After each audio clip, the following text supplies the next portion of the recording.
किसी जंगल में गौरी कौवी रहती थी, जिसकी कुछ दिन पहले ही शादी हुई थी। वो हमेशा खूबसूरत गहनों से सजी रहती थी।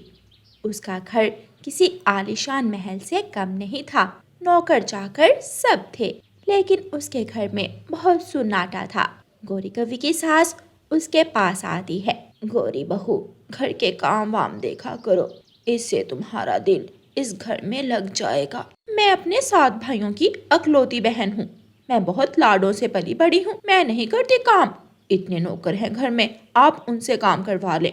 गौरी की सास चुपचाप वहाँ से अपने कमरे में चली जाती है। और दूसरी तरफ एक छोटे से घर में रानो चिड़िया और उसका पति घर के बाहर बैठे हुए थे, जहाँ रानो चिड़िया कच्चे चूल्हे पर बैठी रोटियां बना रही थी। आपको भूख लगी होगी, आज तो मैं लेट हो गई, बस लकड़ियां गीली थी, इस वजह से लेट हो गई। नहीं नहीं, मुझे भूख तो बहुत लगी थी, लेकिन आपकी मुस्कुराहट देखकर मेरी भूख खत्म हो गई और सारे दिन की थकान भी उतर गई। रानो चिड़िया शर्मा जाती है। आप ही ना बस मौका देखा नहीं तो शुरू हो जाते हैं। रानो चिड़िया और मानो चिड़े के पास ज्यादा पैसे और गाड़ियाँ तो नहीं थी, लेकिन उनके पास प्यार जैसी खूबसूरत नेमत थी। खाना बन जाता है और वो दोनों कमरे में चले जाते हैं। ये लें, खाना खा लें और बताइएगा कैसा बना है। इसमें पूछने की क्या बात है, आपका खाना हमेशा की तरह बहुत मजेदार होगा।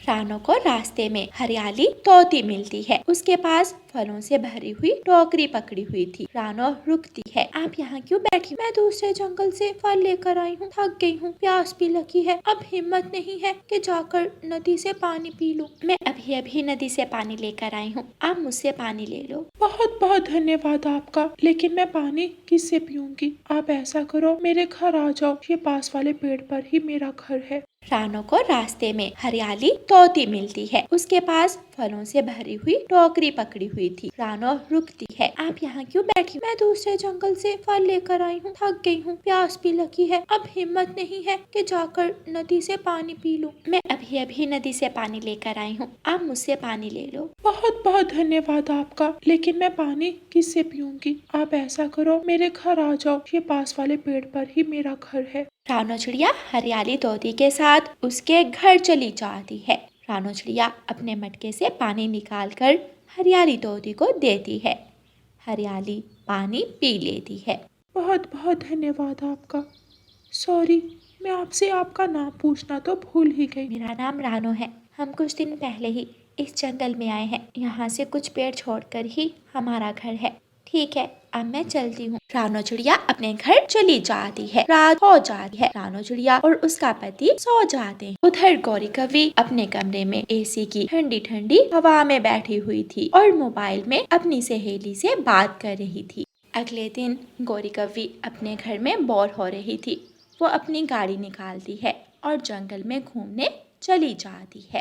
कितना खूबसूरत जंगल है, झरने का बहता हुआ पानी कितना अच्छा लग रहा है। गौरी कौवी एक जगह अपनी गाड़ी रोकती है और झरने पर फूलों पर उड़ती हुई तितलियों की तस्वीर बनाने लगती है। वहाँ मैना आ जाती है। गौरी कौवी, तुम यहाँ? खैर तो है, तुम्हारी तबीयत तो ठीक है। आज तुम अपने घर से बाहर कैसे निकल आई? तुम्हें इससे मतलब मैं अपने घर रहूं या बाहर आऊं? जाओ, तुम चली जाओ यहाँ से, मोटी कहीं की। रानो चिड़िया भी वहाँ से गुजर रही थी। वो वहाँ आती है। गौरी, गौरी ही नाम है ना आपका? मैंने जंगल वालों से सुना है आपका। आप किसी से अच्छे से बात नहीं करती, खास तौर पर गरीबों से। और मैना बहन से कैसे बात कर रही हैं? हमेशा दूसरे पक्षियों से बना कर रखनी चाहिए। कभी कभी अमीरों को हम गरीबों की मदद पड़ सकती है। गौरी हंसने लगती है। मदद हम अमीरों को, तुम गरीबों से क्या हो सकती है? ऐसे नहीं हंसते किसी पर। मैना बहन, चले यहाँ से, इसे हमारी समझ नहीं आएगी, वक्त खुद ही इसे समझा देगा। रानो चिड़िया और मैना वहाँ से चली जाती हैं। कबूतर जी, मैंने खीर बनाई है। हमारे जंगल में एक रानो नाम की चिड़िया आई है। वो बहुत खूबसूरत और दयालु है। मैं उसके घर जा रही हूँ और खीर भी देकर आऊंगी। ठीक है। लूसी कबूतरी रानो चिड़िया के घर चली जाती है। रानो बहन, ये ले, मैं आपके लिए खीर लेकर आई हूँ। बहुत शुक्रिया आपका। मानो जी को खीर बहुत पसंद है। कितने दिनों से वो मुझे खीर बनाने का कह रहे हैं। रानो चिड़िया और लूसी कुछ बातें करती हैं और फिर लूसी कबूतरी अपने घर चली जाती है। ऐसे ही जंगल के सभी गरीब पक्षी प्यार और मोहब्बत से रहते, हमेशा मिलजुल कर रहते और एक दूसरे की मदद करते। एक दिन गौरी कव्वी अपने माँ वाले जंगल की तरफ जा रही थी कि उसकी गाड़ी का टायर पंक्चर हो जाता है। उसे पता ही नहीं चलता, वो गाड़ी चलाती रहती है और उसकी गाड़ी के ब्रेक फेल हो जाते हैं। वो अपनी गाड़ी पर काबू नहीं पाती और बड़े पत्थर से टकरा जाती है। उसके पास से बहुत से पक्षियों की गाड़ियाँ गुजरती हैं, लेकिन उसकी कोई भी मदद नहीं करता। मेरी मदद करो, मैं यहाँ गाड़ी में घायल पड़ी हूँ। वहाँ से रानो चिड़िया और लूसी कबूतरी गुजरती हैं और गौरी को देखकर वहाँ आती हैं। चिड़िया कबूतरी मेरी मदद करो। हम गरीब तुम्हारी भला क्या मदद कर सकते हैं, तुम अमीरों से मदद मांगो। लूसी बहन, हमें इसकी मदद करनी चाहिए। हाँ चिड़िया, मुझे यहाँ से निकलने में मेरी मदद करो। फिर रानो चिड़िया और लूसी कबूतरी मिलकर गौरी कव्वी को गाड़ी से बाहर निकालती हैं और बुलबुल के पास हॉस्पिटल में ले जाती हैं। टेंशन की कोई बात नहीं है, अब आप खतरे से बाहर हैं। अगर आप समय पर यहाँ ना आती तो आपकी जान भी जा सकती थी।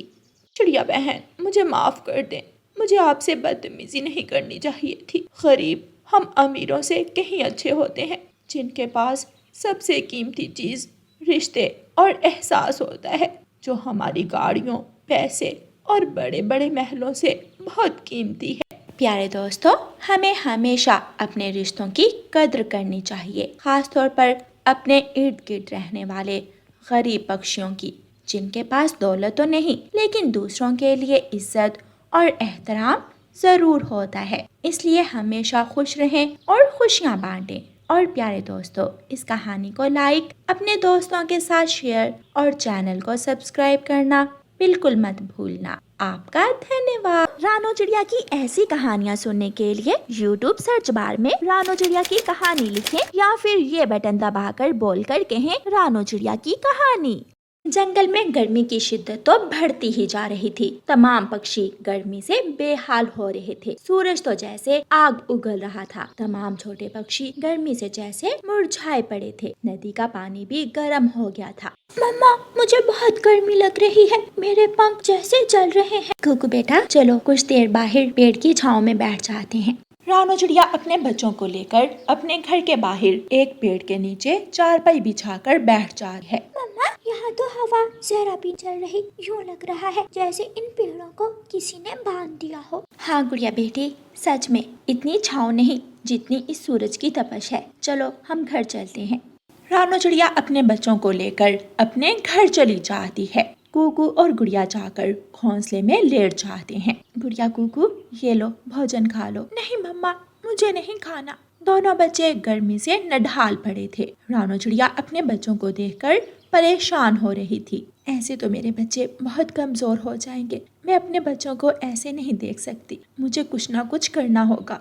दूसरी तरफ रानो चिड़िया का पंखा भी रुक रुक कर चल रहा था। कालू जी, सड़के हैं हम इस पंखे की गर्म हवा से और ऊपर से इसकी आवाज। आप हमें कूलर ला कर दें, वरना मैं अपनी माँ के घर चली जाऊंगी। पहले घर, फिर पंखा और अब कूलर की फरमाइश। पेड़ों पर नहीं उगते पैसे, नहीं है मेरे पास कुछ भी। तो ठीक है, फिर मैं भी जा रही हूँ अपनी माँ के घर। हाँ, जैसे तेरी माँ के घर तो एसी लगा हुआ है ना। मैं तो मजाक कर रही थी। कालू जी, मेरे प्यारे पति जी, प्लीज कुछ करे ना, गर्मी बहुत ज्यादा बढ़ गई है। अच्छा, मैं करता हूँ कुछ। कालू कौवा अपना रूमाल उठाता है और नदी पर चला जाता है। इसे गीला करके ले जाता हूँ, कुछ तो सुकून होगा। कालू कौवा जैसे ही नदी के पानी में अपना पंख डालता है, फौरन उसे बाहर निकाल लेता है। मर गया, बाप रे बाप, नदी का पानी तो जैसे उबल रहा हो। कालू कौवा जैसे आया था वैसे ही वापस लौट जाता है।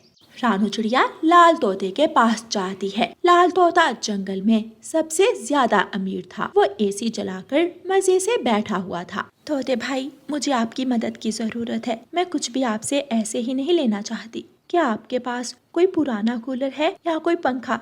मैं उसके पैसे देकर आपसे खरीद लूंगी। मेरे पास एक कूलर था, तो मैंने मुलाजमों से कहा था अगर किसी को जरूरत हो तो ले जाए। मैं देखता हूँ, हो सकता है बड़ा हो। नौकर, इधर आओ।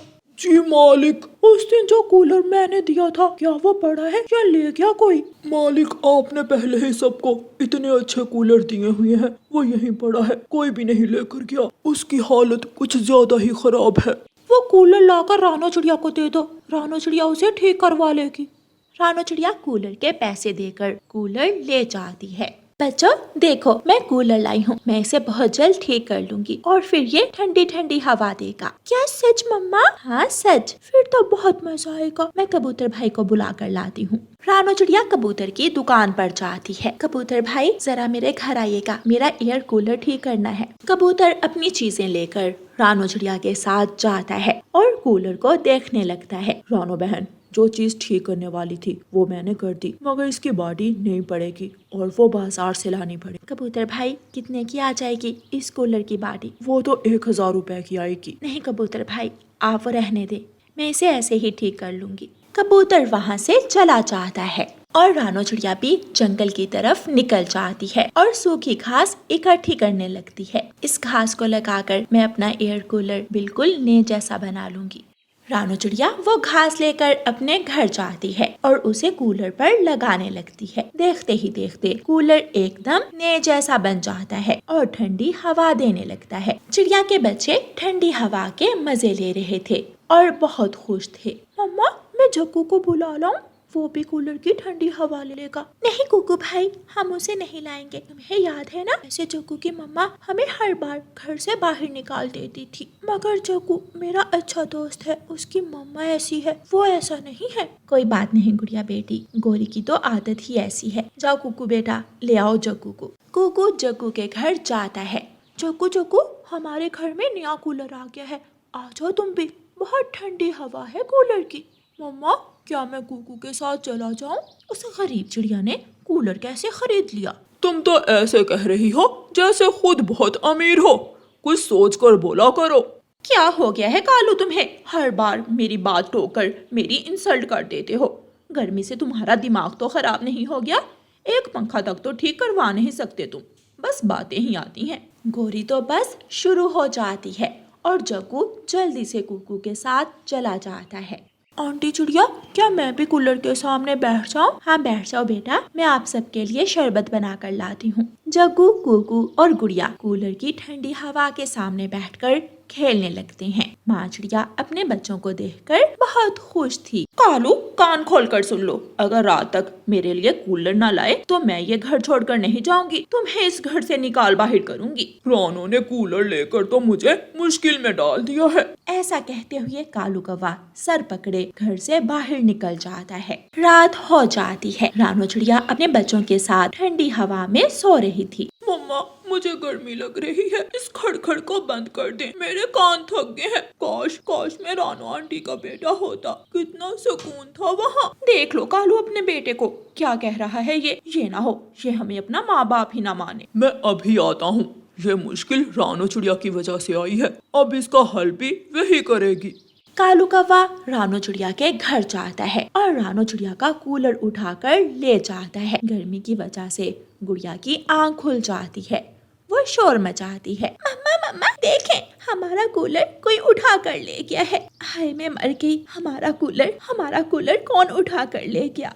कालू कौवा जैसे ही कूलर का स्विच लगाता है तो कूलर से आग निकलती है, धमाका होता है। जग्गू सबसे आगे अपने घोंसले में लेटा हुआ था, उसके पंख जल जाते हैं। धमाके की आवाज सुनकर रानो चिड़िया जल्दी से कौवों के घर आती है। कुछ और पक्षी भी वहाँ जमा थे। ये कूलर, ये तो रानो चिड़िया का था और ये तो मैंने उसके घर की बिजली के हिसाब से सेट किया था। कालू, तुम्हारे घर बिजली ज्यादा वोल्ट की आती है, इसलिए ऐसा हुआ। कूलर तो मैं दोबारा ठीक करवा लूंगी, मगर अफसोस कि तुमने चोरी की और उसकी सजा मासूम जग्गू को काटना पड़ी। कालू और गोरी शर्मिंदा थे और वो अपने बच्चे जग्गू को देखकर रो रहे थे। मुझे माफ कर दो रानो चिड़िया, मुझे माफ कर दो। माफी अपने बेटे जग्गू से मांगो। जग्गू बेटा, तुम ठीक ही कहते थे, हम अच्छे मम्मा पापा नहीं हैं। दूसरे दिन रानो चिड़िया कबूतर से दोबारा अपना एयर कूलर ठीक करवा लेती है। फिर रानो चिड़िया कौवों के घर जाती है। जग्गू बेटा, आपके पंख गर्मी में खराब हो जाएंगे, चले मेरे साथ, आप कूलर के सामने बैठ जाना। रानो बहन, हमें माफ कर दो, क्या हम भी कूलर के सामने बैठ जाएं? फिर रानो चिड़िया उन्हें माफ कर देती है और वो सब कूलर के सामने बैठ जाते हैं और ठंडी हवा का आनंद लेते हैं। प्यारे दोस्तों, इस कहानी को लाइक, अपने दोस्तों के साथ शेयर और चैनल को सब्सक्राइब करना बिल्कुल मत भूलना। आपका धन्यवाद।